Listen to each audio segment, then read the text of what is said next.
जब आप दबाव की बात करते हैं तो आप ये नहीं कह रहे कि क्या करना है और क्या नहीं करना है। आप कह रहे हैं कि जीवन में चीजों को कैसे करना है।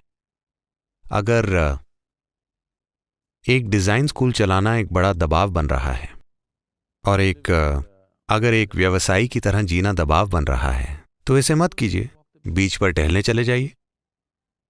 लेकिन वहां भी दबाव है ना? तो दबाव नौकरी या उस ओहदे के कारण नहीं है जिसे आप संभाल रहे हैं। दबाव और तनाव इसलिए हो रहा है क्योंकि आप नहीं जानते कि अपने शरीर को कैसे संभालें, अपने मन को कैसे संचालित करें और अपनी भावनाओं को कैसे संभालें। ये इंसानी सिस्टम इस धरती पर सबसे परिष्कृत मशीन है। क्या आपने इसका यूजर मैनुअल पढ़ा है? पूरी समस्या यही है।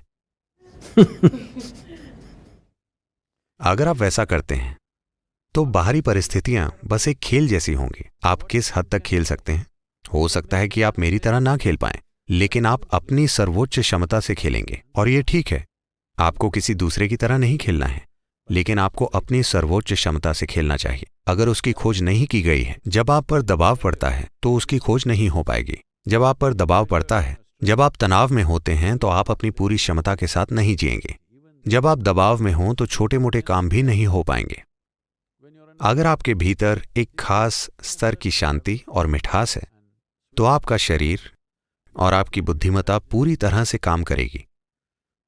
So, this is about playing this life out. This is not about proving something to somebody. तो ये इस जीवन को पूरी तरह से खेलने के बारे में, ना कि किसी को कुछ साबित करने के बारे में। बात बस इतनी सी है कि अगर आप सफल होना चाहते हैं, आखिरकार आपके आसपास का हर कोई सफलता का ही सम्मान करेगा, ठीक है? अगर आप सफल होना चाहते हैं तो आपको अपने भौतिक शरीर और अपने मन का पूरे तरीके से उपयोग करना सीखना होगा। तो केवल दो ही चीजों का, और यकीनन बाहरी हालातों को नियंत्रित करना होगा। पर बाहरी हालातों को संभालना मूल रूप से इस पर निर्भर करेगा कि आप अपनी बुद्धिमत्ता और अपने शरीर का कितने अच्छे से उपयोग कर सकते हैं।